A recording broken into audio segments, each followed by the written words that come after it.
This video is going to cover Unit 29, Section 6, Lateral Areas and Surface Areas of Frustums of Regular Pyramids and Right Circular Cones. Okay, so we have to know the slant height. Now, we've already figured slant height when we did pyramids and cones. The same is going to be true for their frustums.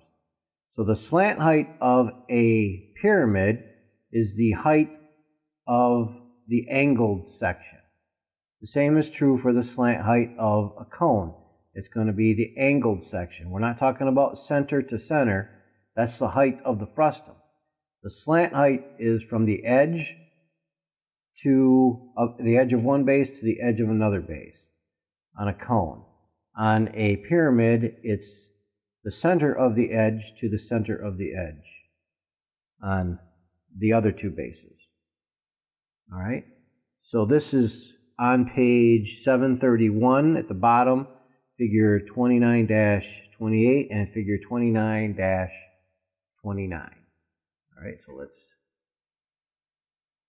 go back to the normal. All right, now the formulas for the lateral areas of frustums. So we've got on page 732, we've got the lateral area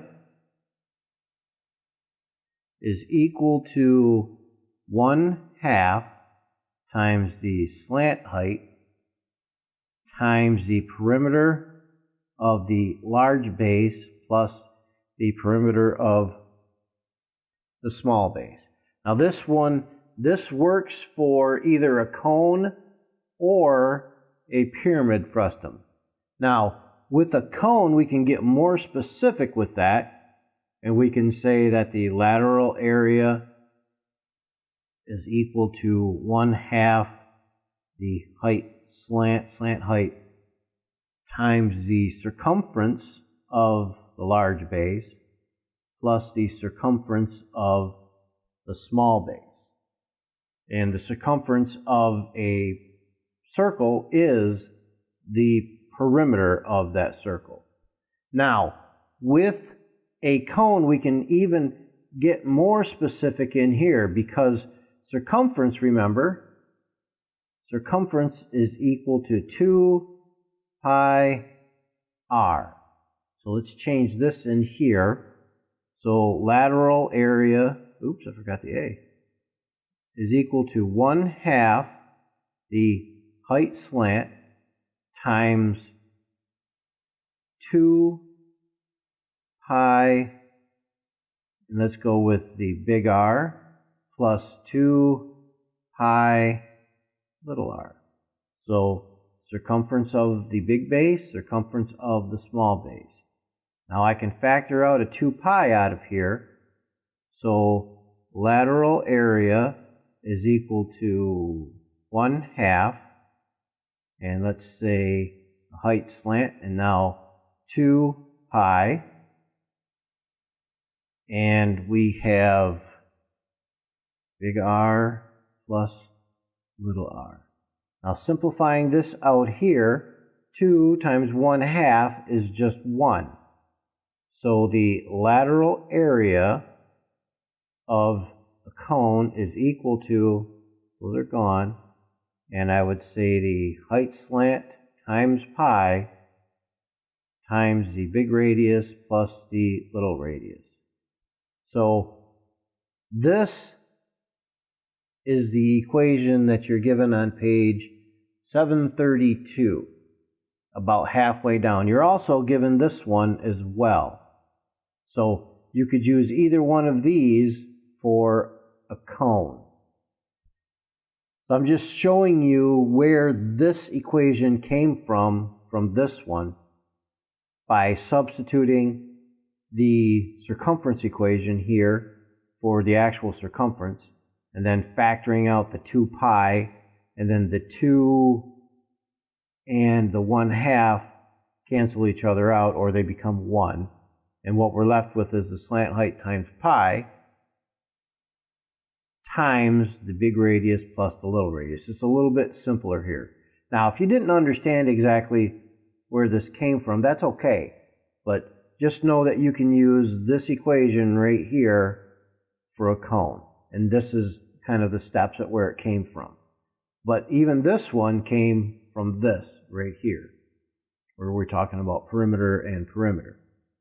Now, you can also find the lateral area of a pyramid by rolling out the sides and just calculating the area of each side, because that would be each side would be a trapezoid, and you can find the area of each side and then just add them all up. Or you can just simply use this one right here. Just find the perimeter and then of the large base and then the small base. So these are the equations that we would use. Let's put these to use. And there is a frustum from a cone on page 733, figure 29-30. Okay? Then let's see, let me kind of draw that out a little bit here. I'm going to draw it from looking at it just straight from the side. Let's see if I can do that. Yeah, something like that. Oh, let's see, the bottom is 40. This is the diameter. The top is 22. Oops, 22, not 20. And the height right here is 36. Okay, so one thing that we're going to need to find is we're going to need to find the slant height. Okay, so that means I have to cut the diameters in half. So this diameter, or this radius from here to here is 20, and from here to here is 11. Now what I'm going to need is this triangle right down here. So I need to know this distance here. Now how do I find that? I take this 20 and I cut 11 of it off, which is going to give me 9. So let's look at that triangle more closely.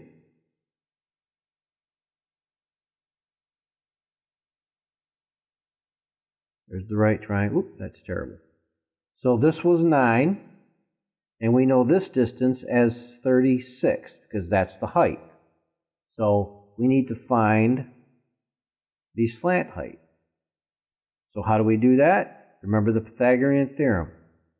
The slant height is equal to 36 squared plus 9 squared, and then the square root of that. So let's do that. I have to use my phone calculator.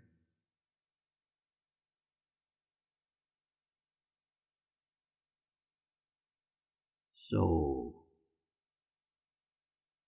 square root of 36 squared plus 81. And that slant height is equal to 37. Let's go to 0.1. 37.1. That's the slant height. So now we can go ahead and we can use this equation right here to find out what the lateral area is. And on this figure, I think that's all we're being asked to find is the lateral height on that, because it's a lampshade.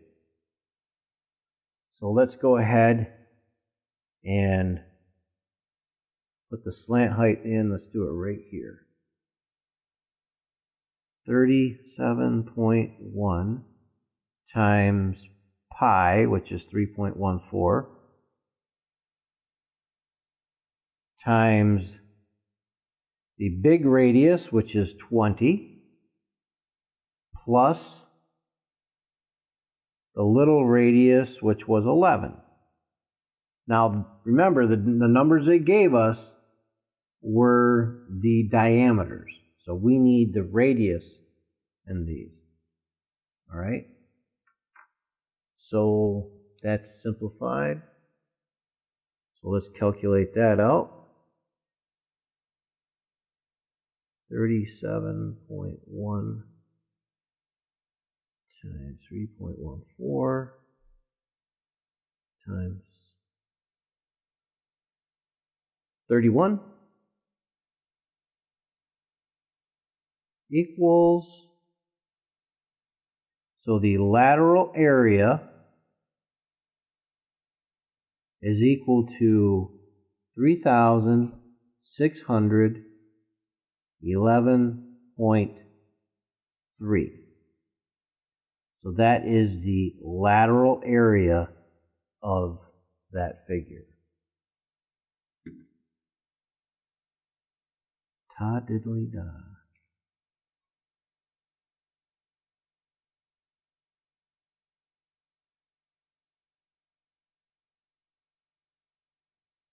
Okay, so let's go ahead and do another. Let me erase that and come back up with it. There, it's all erased. I have a Sharpie eraser. It works fantastic. Now, I don't think there's really another good example. So what I'm going to do is I'm just going to make up my own. So let's say that we need to find the entire surface area now of another frustum, and let's look at it from the side again. I am not very good at drawing three-dimensional frustum, so I'm just going to draw it from the side. We need to look at it from the side anyway. And let's say that the top radius is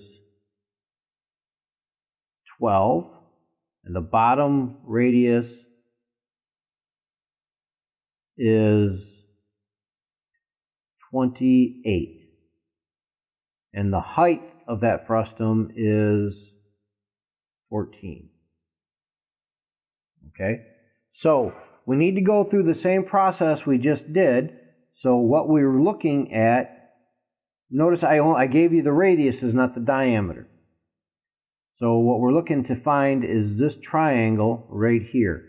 This distance from here to here will be 28 minus 12, which will be 16. So let me get that triangle written over here. So this distance is, this is not going to look right. Because if this is 14, this distance will be a lot more. There. So that's 16. I know it looks odd, but ignore all that. So we're looking for the slant height. So the slant height is equal to 14 squared plus 16 squared, and then the square root of that. And so let's find that. Okay, square root of 14 squared plus 16 squared is 21.3. 21.3. All right. So now let's go to our lateral area equation. So the lateral area is equal to 21.3 times 3.14 times 28 plus 12. I could have just put 40 in there. That's fine, because that's 40. So let's see here. Got the calc out. 21.3 times 3.14 times 40 equals, so we have a lateral area of 2,675, and let's round that to 0.3. So that's a lateral area. Now what we need to do is we need to find the area of both bases. So capital base is equal to pi r squared, so that's going to be 28 squared, and then the smaller base is going to equal pi times 12 squared. So let's find the large base. So 3.14 times 28 squared. So the large base is going to be 2,461.8, and the small one is going to be 3.14 times 144 is 452.2.